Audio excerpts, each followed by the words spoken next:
watoto 6, mimi peke yangu ndo mzima. Pole sana. Kwa hiyo nashukuru sana.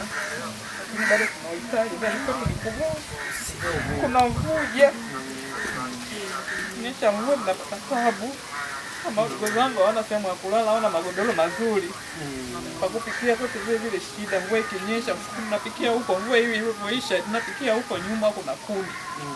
Sababu mvua ilikuwa inanyesha nilikuwa napikia pale. Kwa hiyo mvua ilivyonyesha nikahamisha huko barazani. Napikia na kuni. Kwa hiyo hata mvua ikinyesha nakuwa napata taabu. Unaweza riski ya unga nitakuwa nao, lakini kwa kupikia nakuwa shida.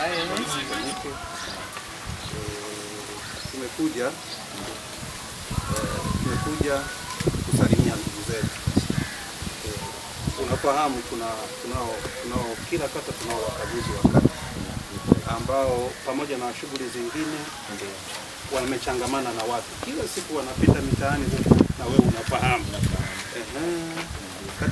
Kati ya maagizo ambayo tumewatuma ni pamoja na kupita kuona uhitaji wa watu tofauti na namna gani tunaweza kuutumia uhitaji huo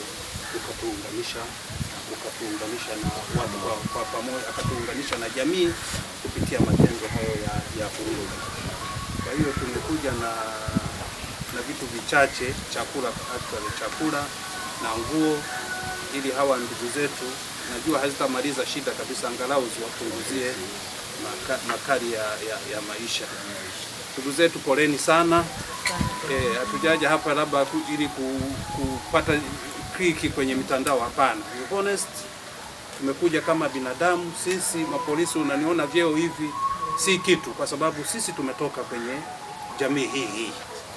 Tumerudi kwenye jamii ambayo imetulezi sisi, tukagawana tukapata kazi ya kuwapa ulinzi watu, lakini sisi ni sehemu ya Watanzania. Ukinivua magwanda bado mimi ni Mtanzania. Yaani kitu cha mwisho kabisa ni utanzania wangu, si ndio? Poleni sana. Ndugu yangu hapa bado kijana kabisa, poleni sana na changamoto hizo. Mungu atafungua njia namna ya kuleta nafuu. Tutapokea sasa vitu vichache, na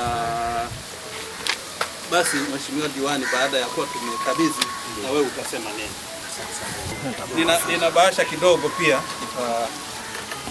tumeona ikufae dadangu, kanunua hata sabuni. Asante sana.